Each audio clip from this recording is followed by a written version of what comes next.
वहीं राजस्थान के झालावाड़ में बड़ा हादसा हो गया। उच्च प्राथमिक विद्यालय, इसकी छत ढह गई, इसके नीचे कई बच्चे दब गए। अब जो मृतक बच्चे हैं उनका आंकड़ा बढ़ गया है। हादसे में मरने वाले बच्चों की संख्या 7 पर पहुंच चुकी है। ये जो हादसा है वो पिपलोदी गांव में हुआ है। अचानक स्कूल बिल्डिंग की छत ढह गई, इसके बाद अफरा तफरी मच गई। इस हादसे में कई बच्चे स्कूल की छत के नीचे दब गए। मौके पर रेस्क्यू ऑपरेशन चलाया गया। घायल बच्चों को हादसे के बाद मलबे से निकालकर अस्पताल में भर्ती कराया गया। जेसीबी की मशीन बुलाई गई और जेसीबी की मदद से मलबा हटाया गया। दबे बच्चों को बाहर निकाला गया। सभी घायल बच्चों को मनोहर सीएचसी में भर्ती कराया गया, वहीं उनका इलाज चल रहा है। जो जानकारी मिल रही है शुरुआती, उसके मुताबिक बहुत तेज बारिश थी। भारी बारिश की वजह से स्कूल की छत ढह गई। जिस वक्त हादसा हुआ उस वक्त कई बच्चे स्कूल में मौजूद थे, पढ़ाई कर रहे थे। हादसे की जानकारी मिलते साथ ही जो स्थानीय लोग हैं सबसे पहले वो मौके पर पहुंचे। उन्होंने मलबा हटाना शुरू किया, मलबे से बच्चों को निकालना शुरू किया। बाद में प्रशासन पहुंचा, जेसीबी बुलाई गई और फिर मलबा हटाकर सभी बच्चों को बाहर निकाला गया। अब तक मरने वालों का आंकड़ा 7 पर पहुंच चुका है और सभी मासूम जो सुबह स्कूल गए थे अपना भविष्य संवारने के लिए, पढ़ने के लिए, ज्ञान हासिल करने के लिए, लेकिन 7 ऐसे मासूम हैं जो अब कभी घर वापस नहीं लौटेंगे।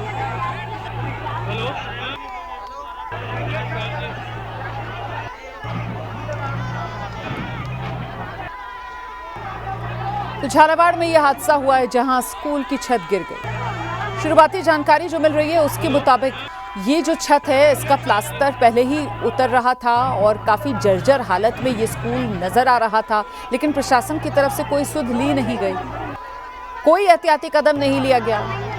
अगर इतनी जर्जर इमारत ये हो रही थी तो फिर यहाँ पर स्कूल चलाने की इजाज़त दी क्यों गई, इसको लेकर सब चुप हैं, कोई जवाब किसी का सामने नहीं आ रहा। झालावाड़ में यह हादसा हुआ है।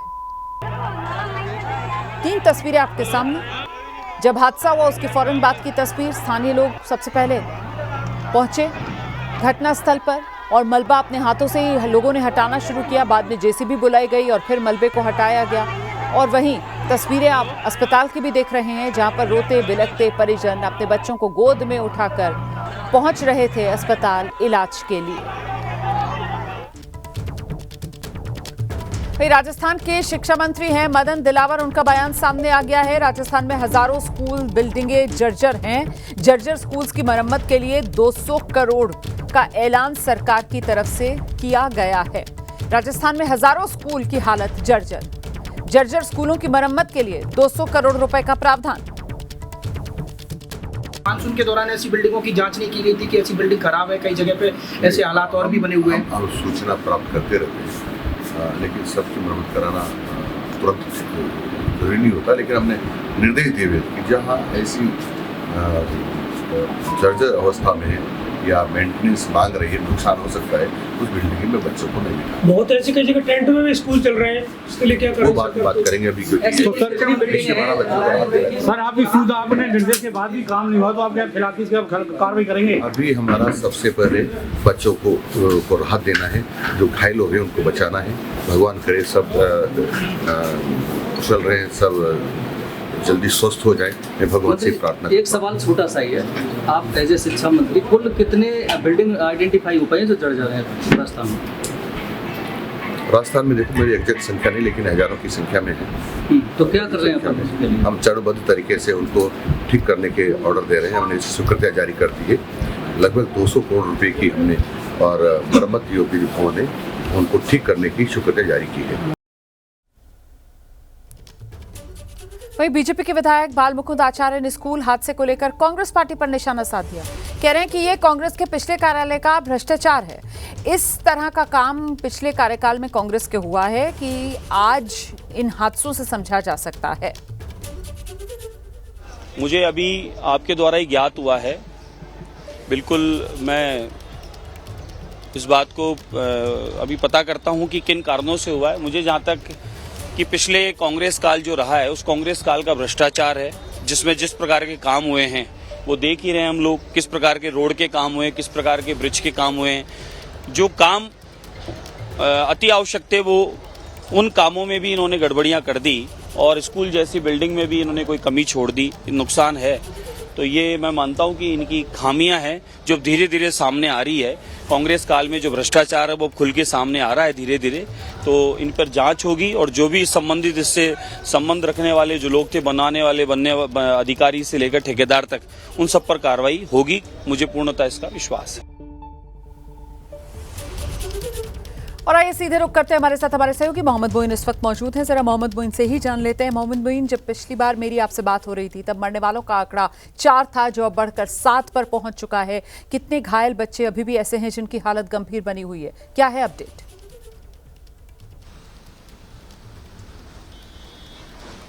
देखिए, जो मरने वाले बच्चों की संख्या है वो 4 से बढ़कर 7 हो चुकी है। इस पूरी घटना में 30 बच्चों को चोटें आई थी, 30 बच्चे घायल हुए थे। गंभीर रूप से जो 11 बच्चे घायल हैं उनको जिला अस्पताल रेफर कर दिया गया है। जिला अस्पताल में उनका इलाज चल रहा है, लेकिन 3 बच्चे ऐसे हैं जिनकी हालत बेहद नाजुक बताई जा रही है। उनको वेंटिलेटर सपोर्ट दिया जा रहा है, उनको और बड़ी जगहों पर भेजने की कोशिश की जा रही है।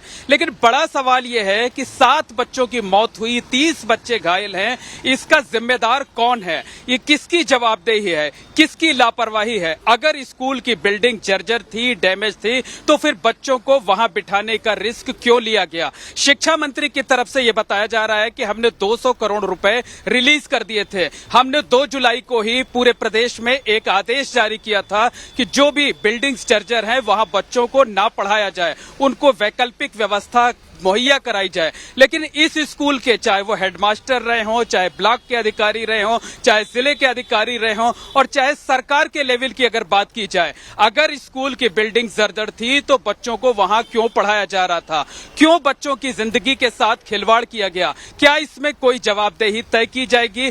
किसी के खिलाफ कार्रवाई होगी, किसी के खिलाफ एक्शन होगा, या 2-4 दिन के बाद ये पूरा का पूरा मामला जो है वो ठंडे बस्ते में डाल दिया जाएगा? तमाम उन मामलों की तरह की घटनाएं होती हैं, लोगों की मौत होती है, लोग आंसू बहाते हैं, सांत्वना देते हैं और चीजें फिर फाइलों में पहुंच जाती हैं। इस मामले में सियासत भी शुरू हो रही है। बीजेपी कह रही है कि ये कांग्रेस के समय का भ्रष्टाचार है, कांग्रेस ये कह रही है कि सरकार जिनकी है जवाबदेही उनकी है। लेकिन हमारा सवाल ये है कि 7 बच्चों की मौत का जिम्मेदार कौन, जवाबदेह कौन, एक्शन क्या होगा और इस तरीके के कौन से कदम उठाए जाएंगे कि भविष्य में बच्चों की जिंदगी सुरक्षित रहे, दोबारा इस तरीके की घटनाएं ना हो। अगली खबर ओडिशा से है, जहां बौद्ध जिला बाढ़ बारिश की चपेट में है। यहां से सामने आई तस्वीरें लोगों को डरा रही हैं। पानी का तेज बहाव ट्रैक्टर को ताश के पत्तों की तरह बहाकर अपने साथ ले गया। ये जो तस्वीरें सामने आ रही हैं, ये कुरुमुंडा नहर के पास जो सड़क है वहीं की तस्वीरें सामने आई हैं। सड़क दरिया में तब्दील हो गई है। नहर के ऊपर जो पुलिया है वो नजर ही नहीं आ रही है, उसके ऊपर से पानी बहता हुआ दिख रहा है। इसी पर ट्रैक्टर ड्राइवर ट्रैक्टर लेकर उतर गया, लेकिन जैसे ही पुलिया के बीच में पहुंचा, पानी का बहाव इतना तेज, पानी के साथ ट्रैक्टर बहता चला गया। लोग आरोप लगा रहे हैं प्रशासन कोई सुध नहीं ले रहा है, प्रशासन की तरफ से यहाँ कोई इंतजाम नहीं किए गए हैं। आए दिन लोगों की जान यहाँ खतरे में पड़ रही है। हालांकि अधिकारी कह रहे हैं कि उन्होंने लोगों के लिए अपील जारी कर रखी है, जिसमें लोगों से कहा जा रहा है कि नदी नालों से दूर रहें।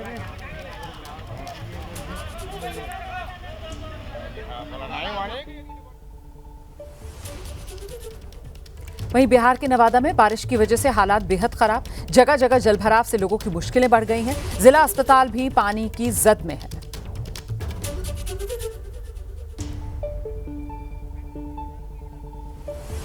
ये तस्वीरें आप देख रहे हैं, अस्पताल के कई हिस्सों में पानी भरा हुआ है। जल जमाव की वजह से मरीजों के साथ साथ तीमारदारों की मुश्किलें बढ़ गई हैं। दवा केंद्र हो, रजिस्ट्रेशन काउंटर्स हो, हर तरफ पानी ही पानी। सीएस का ऑफिस है, एक्सरे रूम है, सर्जिकल वार्ड है, हर तरफ पानी है। खासे परेशान इससे लोग दिख रहे हैं। लोगों का आरोप है एक पंप से अस्पताल परिसर का पानी निकालने की कोशिश की जा रही है, वो तो नाकाफी साबित हो रहा है। नगर परिषद की ओर से जो पंप दिया गया उसे हटा दिया गया है, जिससे लोगों की मुसीबत और बढ़ गई है।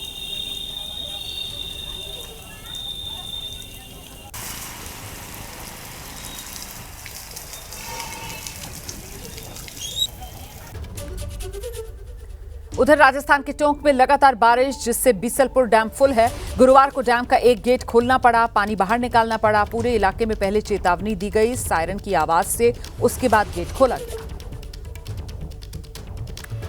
तस्वीरों में देख सकते हैं बीसलपुर डैम पानी से लबालब भरा हुआ है। दरअसल ये पहली बार है कि बीसलपुर डैम जुलाई में ही ओवरफ्लो हो गया है, क्योंकि पिछले साल इसके गेट को अगस्त और सितंबर में खोला गया था, लेकिन इस बार बारिश ने सारे रिकॉर्ड तोड़ दिए हैं, जिसकी वजह से डैम में इतना पानी भर गया कि डैम से पानी छोड़ना पड़ा। हालांकि पानी छोड़ने से पहले बकायदा सायरन बजाकर और मुनादी कराकर निचले इलाकों को खाली करा दिया गया। वहीं डैम का गेट खोले जाने से पहले परंपरागत तौर पर पूजा अर्चना भी की गई। जिला कलेक्टर कल्पना अग्रवाल और देवली सीट से बीजेपी के विधायक राजेंद्र गुर्जर ने बटन दबाकर डैम का गेट खोला।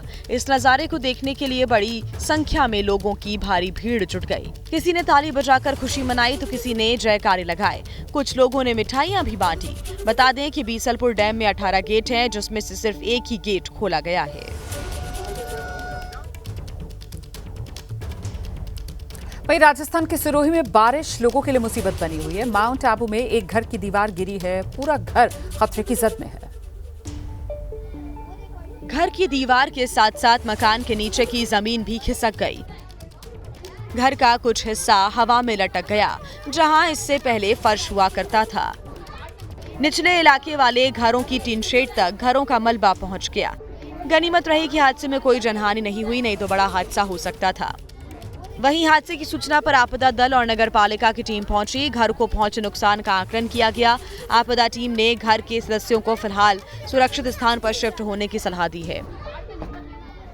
बारिश से लगातार हो रही हादसों से आसपास के घरों के लोगों में दहशत का माहौल है। प्रशासन सभी से एहतियात बरतने की अपील कर रहा है।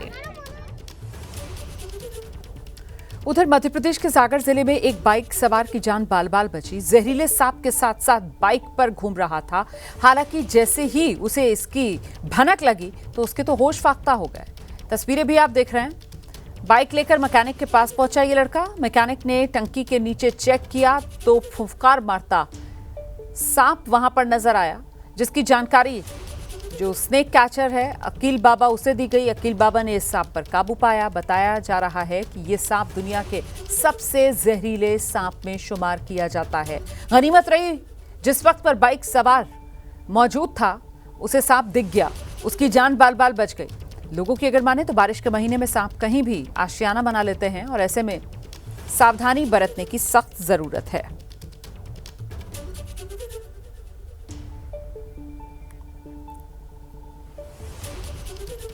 उत्तर प्रदेश के बुलंदशहर में घर से अजगर निकलने के बाद हड़कंप। घर के अंदर 12 फीट लंबा अजगर दिखा, लोग डर में आ गए। इसके बाद अफरा तफरी मच गई। तस्वीरें शहर के चांदपुर इलाके की। यहां 12 फीट लंबा अजगर दिखा, लोग तो सन्न थे। घर में अजगर दिखने के बाद बच्चों ने शोर मचा दिया। घर वालों को जैसे ही इसकी जानकारी मिली, वन विभाग को बुलाया गया। टीम मौके पर पहुंची, अजगर को काबू में किया और फिर जंगल में जाकर अजगर को छोड़ दिया।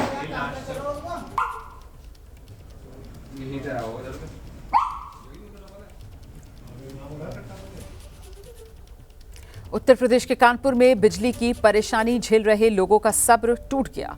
उन्होंने इसके खिलाफ धरना प्रदर्शन शुरू कर दिया। लोगों का आरोप है कि वैसे तो 5 से 7 घंटे बिजली का कट लगना आम बात है, लेकिन इस बार तो 48 घंटे से बिजली नहीं मिल रही है। बारिश की वजह से इलाके में 2 दिन पहले बिजली काटी गई और फिर दोबारा बिजली चालू ही नहीं की गई। बिजली का इंतजार करने वालों का गुस्सा फूट पड़ा। उत्तर प्रदेश कानपुर का यह मामला, लोग सड़क पर उतर आए, धरना प्रदर्शन शुरू कर दिया।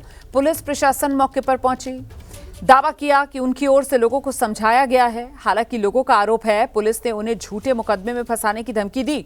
ऐसे में अब कानपुर में बिजली पर जारी ये संग्राम और तल्ख हो रहा है। फिर गई लाइट। इस वक्त एक बड़ी खबर आ रही है दिल्ली से। सोमवार से नियमित चलेगी सदन की कार्यवाही। ये बड़ी खबर है। गतिरोध खत्म करने को लेकर सहमति बन गई है पक्ष और विपक्ष के बीच। सर्वदलीय बैठक हुई है। इस सर्वदलीय बैठक में दोनों पक्षों में सहमति बना ली गई है कि सोमवार से सदन की कार्यवाही सामान्य रूप से चलेगी। गतिरोध खत्म करने को लेकर पक्ष और विपक्ष के सांसदों में सहमति बन गई है।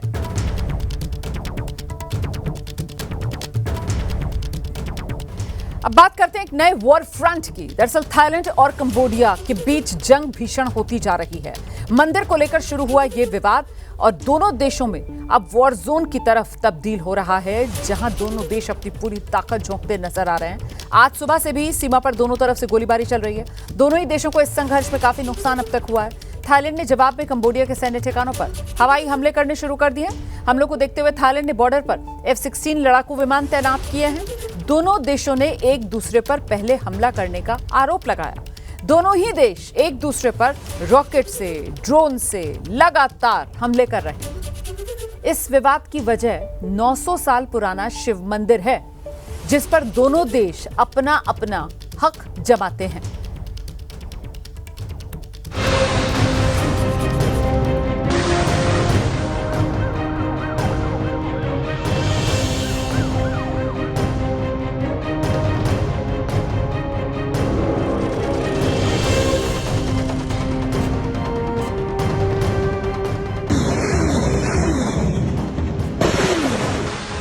उगलती मिसाइलें, तबाह होती इमारतें और एक दूसरे के खून के प्यासे थाईलैंड और कंबोडिया खुल्लम खुल्ला जंग के मैदान में उतर आए हैं।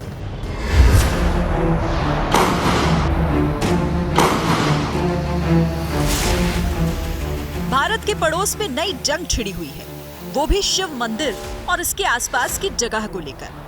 थाईलैंड ने F-16 विमान से कंबोडिया पर अटैक कर दिया है, तो जवाब में कंबोडिया भी अपनी पूरी ताकत से थाईलैंड पर टूट पड़ा है। बढ़ते विवाद के बीच दोनों देशों ने अपने अपने राजदूत वापस बुला लिए हैं। इस बीच कंबोडिया ने संयुक्त राष्ट्र सुरक्षा परिषद से थाईलैंड के हमले थामने की गुहार लगाई। कंबोडिया का आरोप है कि थाईलैंड उन पर बड़े हथियारों से हमला बोल रहा है।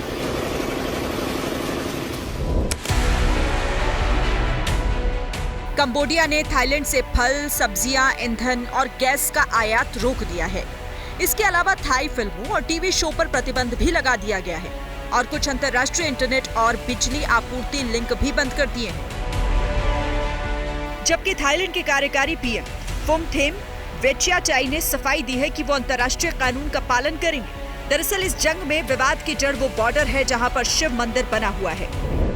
यूं तो थाईलैंड और कंबोडिया के बीच सीमा विवाद 118 साल पुराना है। ये विवाद प्रीह विहार मंदिर और उसके आसपास के क्षेत्रों को लेकर है। 1907 में दोनों देशों के बीच 817 किलोमीटर लंबा बॉर्डर बना था।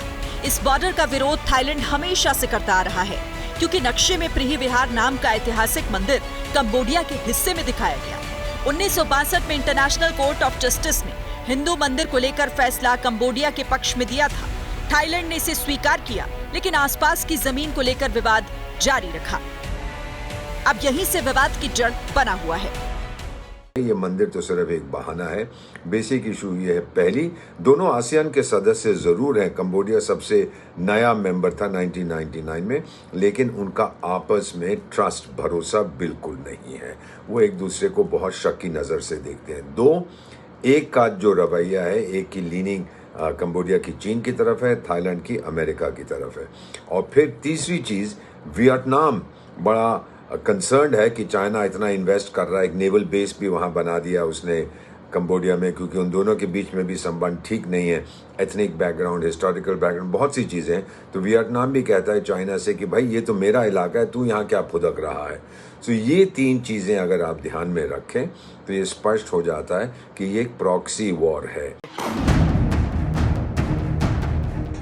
मामला इतना बढ़ चुका है कि थाईलैंड और कंबोडिया सबसे शांत पड़ोसी होने के बावजूद एक दूसरे के जानी दुश्मन बने बैठे हैं। 28 मई 2025 को एमरल्ड ट्रायंगल पर दोनों देशों की सेनाओं के बीच भिड़ंत हुई, जिसमें कंबोडियाई सैनिक की मौत हो गई थी और विवाद सुलझाने की नाकाम कोशिश के बीच थाईलैंड की पूर्व पीएम पाइतोंगतान शिनवात्रा की कुर्सी चली गई। थाईलैंड की तत्कालीन प्रधानमंत्री शिनवात्रा की कुर्सी का जाना बताता है कि कंबोडिया के साथ सीमा विवाद किस कदर बढ़ चुका है। कंबोडिया जहां प्रिय विहार मंदिर में प्रवेश करना चाहता है, तो इस मंदिर के आसपास के पूरे इलाके पर थाईलैंड की सेना ने कब्जा जमा रखा है। बात अगर दोनों देशों की सैन्य ताकत की हो तो थाईलैंड के पास 493 लड़ाकू विमान हैं, जबकि कंबोडिया के पास केवल 25 लड़ाकू विमान। रक्षा बजट में भी थाईलैंड $5 अरब का खर्च करता है, तो कंबोडिया का रक्षा बजट सिर्फ $84 करोड़ का है। उससे भी खास बात यह है कि थाईलैंड को अमेरिका खुलकर समर्थन देता है, तो कंबोडिया के कंधे पर चीन चुपचाप हाथ रखे बैठा है। जाहिर है थाईलैंड का कंबोडिया के सामने पलड़ा भारी है। आगे बढ़ेंगे। मॉनसून चल रहा है। देश के अलग अलग हिस्सों में बाढ़ बारिश से हालात बेहद खराब हैं। खासतौर पर देश के जो महानगर हैं वहां बाढ़ बारिश का कहर देखने के लिए मिल रहा है। चाहे दिल्ली हो, चाहे मुंबई हो, कोलकाता हो, तीनों ही शहरों पर मॉनसून का अलग अलग तरह का अटैक। दिल्ली में यमुना नदी का जलस्तर खतरे के निशान के बेहद करीब है। मुंबई में लगातार बारिश की वजह से हालात बेहद खराब बने हुए हैं। सुबह से सड़कों पर गाड़ियों की लंबी कतार देखने के लिए मिल रही है। रिहायशी इलाकों में जल भराव हो गया है, लोगों की परेशानी बढ़ी हुई है। और कोलकाता का हाल भी देख लीजिए, कई इलाके कोलकाता के पानी में पूरी तरह डूबे हुए नजर आ रहे हैं।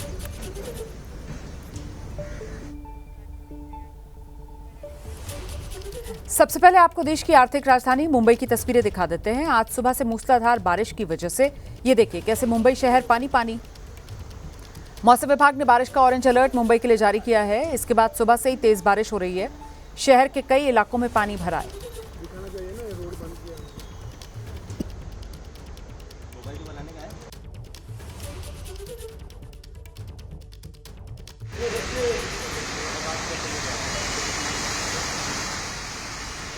तो जल भराव की स्थिति मुंबई की आप देख रहे हैं। महानगर पालिका ने पंपिंग सेट्स के जरिए पानी निकालना शुरू किया है, लेकिन फिलहाल कोशिशें नाकाफी।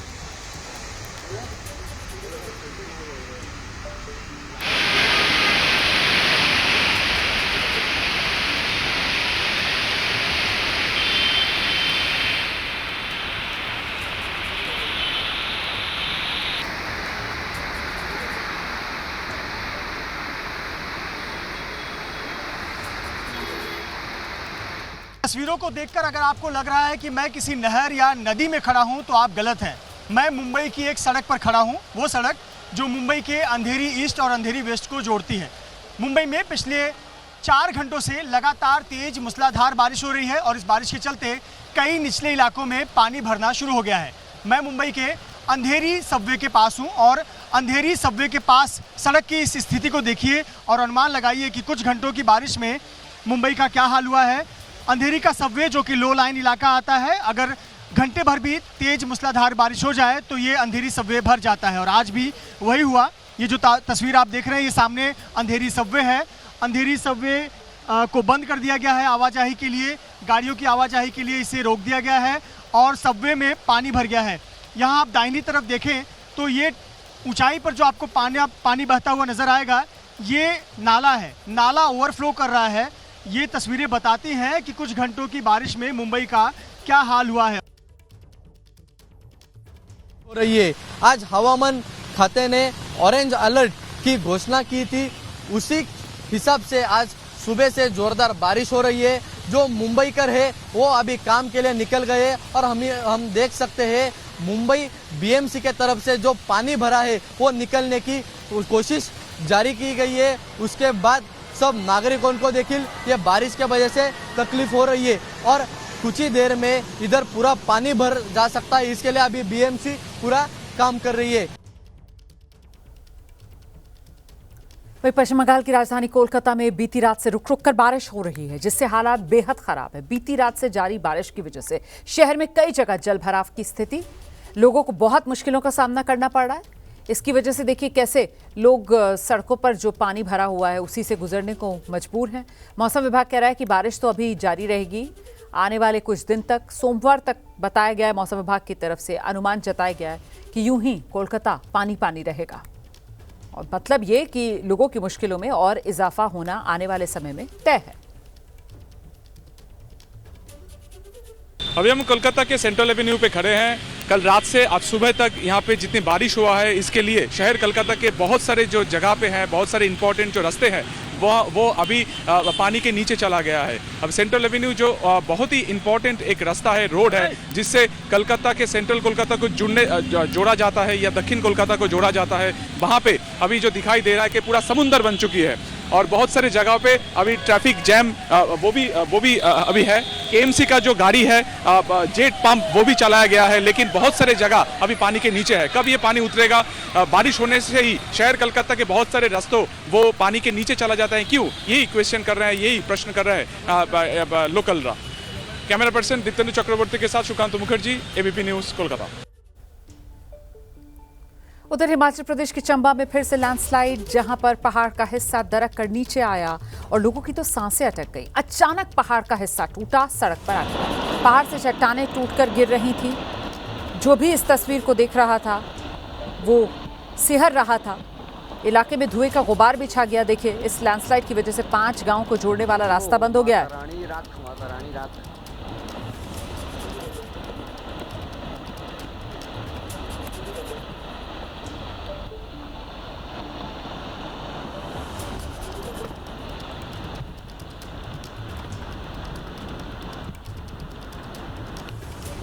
ये तस्वीरें आपके सामने हैं। हिमाचल प्रदेश के चंबा में किस तरीके से लैंडस्लाइड हुआ है, उसी की कहानी बता रही हैं ये तस्वीरें। अब आगे बिहार में चुनावी साल है और वोटर लिस्ट को लेकर दिल्ली से लेकर बिहार तक सियासी संग्राम है। वोटर लिस्ट रिवीजन के विरोध में बिहार विधानसभा के बाहर विपक्ष ने जोरदार प्रदर्शन किया। इस दौरान राबड़ी देवी की अगुवाई में विपक्षी दलों के विधायकों ने जमकर नारेबाजी की। बीजेपी के विधायक तो आज हेलमेट पहनकर सदन पहुंचे थे।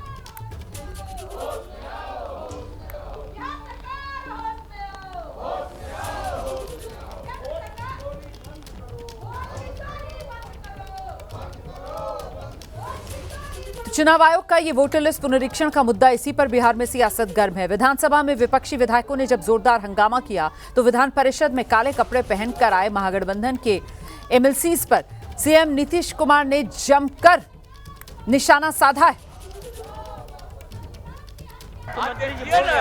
एक ही तरह का आई पहले पहनते थे, ये कपड़ा जो पहने हो सब, तो जो ही कह गई होंगी तो उसी तरह से सब पहने हो। अलग अलग पार्टी वाला यही पहन, बिहार की जनता को जवाब वही है। विधानसभा में विधान दीजिए, नाम सब आराम पहन करके चल रहे हो। अरे ऐसा पहले होता था, हर दिन खाली यही कर रहे हैं, नेता बोल रहे हैं। आप जब तक सुनना चाहिए तो सुनते नहीं है।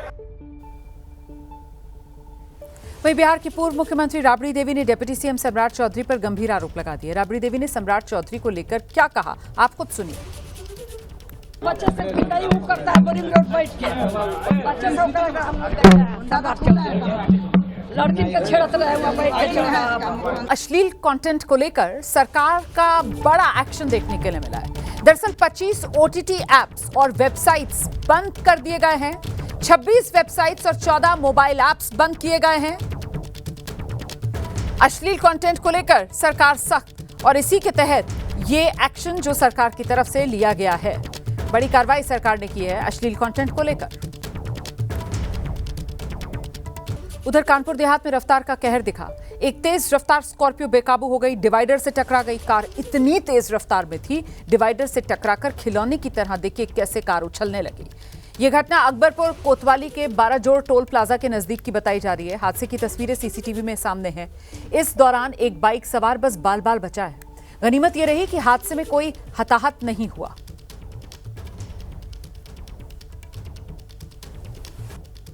उधर फिरोजाबाद में अतिक्रमण के खिलाफ कार्रवाई का विरोध दिखा है। प्रशासनिक टीम से लोगों की झड़प हो गई है। आसिफाबाद इलाका बताया जा रहा है, यहीं पर अतिक्रमण हटाने के लिए टीम पहुंची थी फिरोजाबाद में, जहां प्रशासनिक अमले के साथ स्थानीय लोगों की झड़प देखने के लिए मिली है।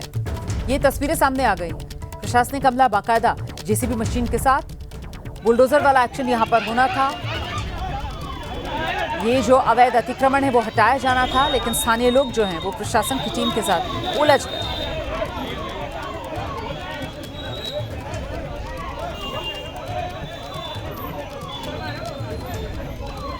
तो उत्तर प्रदेश के फिरोजाबाद के आसिफाबाद इलाके की ये तस्वीरें। यहां अतिक्रमण और उसी अतिक्रमण को हटाने के लिए जब प्रशासनिक अमला पहुंचा तो उसके साथ लोगों की झड़प शुरू हो गई। हालांकि बाकायदा सुरक्षा इंतजाम के साथ प्रशासनिक अमला पहुंचा था इस अवैध अतिक्रमण को हटाने के लिए, लेकिन लोग यहां पर प्रशासनिक अमले से देखिए किस तरीके से झगड़ा करते नजर आ रहे हैं, बहसबाजी करते नजर आ रहे हैं। बुलडोजर वाले एक्शन के खिलाफ यहां पर लोग लामबंद होकर प्रशासनिक अमले के साथ बदतमीजी करते नजर आ रहे हैं। वहीं राजस्थान के झालावाड़ में हादसा हुआ है जिसके बाद बड़े एक्शन की तैयारी है। हादसा आप जानते हैं, एक स्कूल की छत आज ढह गई यहां झालावाड़ में, जिसके बाद मंत्री मदन दिलावर का बड़ा बयान आया है। राजस्थान में हजारों स्कूल्स की बिल्डिंग जो जर्जर हालत में है, उसी की मरम्मत के लिए 200 करोड़ रुपए स्वीकृत राजस्थान सरकार की तरफ से किए गए हैं। और ये तस्वीरें हादसे वाली जगह की आप देख रहे हैं। यहाँ झालावाड़ में पिपलौदी गांव, जहां स्कूल की छत ढह गई, जिसकी चपेट में आकर 7 मासूमों की अब तक मौत हो चुकी है। मानसून के दौरान ऐसी बिल्डिंगों की जांच नहीं की गई थी कि ऐसी बिल्डिंग खराब है, कई जगह पे ऐसे हालात और भी बने हुए हैं। हम सूचना प्राप्त करते रहते हैं, लेकिन सबकी मरम्मत कराना तुरंत जरूरी नहीं होता। लेकिन हमने निर्देश दिए हुए कि जहाँ ऐसी जर्जर अवस्था में या मेंटेनेंस मांग रही है, नुकसान हो सकता है, उस बिल्डिंग में बच्चों को नहीं मिला। बहुत ऐसी कई जगह टेंट में भी स्कूल चल रहे हैं, इसके लिए क्या करें? वो बात करेंगे अभी, क्योंकि सर आपकी सुविधा आपने निर्देश के बाद भी काम नहीं हुआ तो आप क्या खिलाफी से कार्रवाई करेंगे? अभी हमारा सबसे पहले बच्चों को राहत देना है, जो घायल हो गए उनको बचाना है। भगवान करे सब कुशल रहे, सब जल्दी स्वस्थ हो जाए, मैं भगवान से प्रार्थना। एक सवाल छोटा सा ही है, आप एज ए शिक्षा मंत्री कुल कितने बिल्डिंग आइडेंटिफाई हो पाए हैं जो जड़ जा रहे हैं राजस्थान में? राजस्थान में देखो मेरी एग्जैक्ट संख्या नहीं, लेकिन हजारों की संख्या में है। तो क्या कर रहे हैं हम चरणबद्ध तरीके से उनको ठीक करने के ऑर्डर दे रहे हैं। हमने स्वीकृतियाँ जारी कर दी है। लगभग 200 करोड़ रुपए की हमने और मरम्मत योग्य भवन है, उनको ठीक करने की स्वीकृतियाँ जारी की है।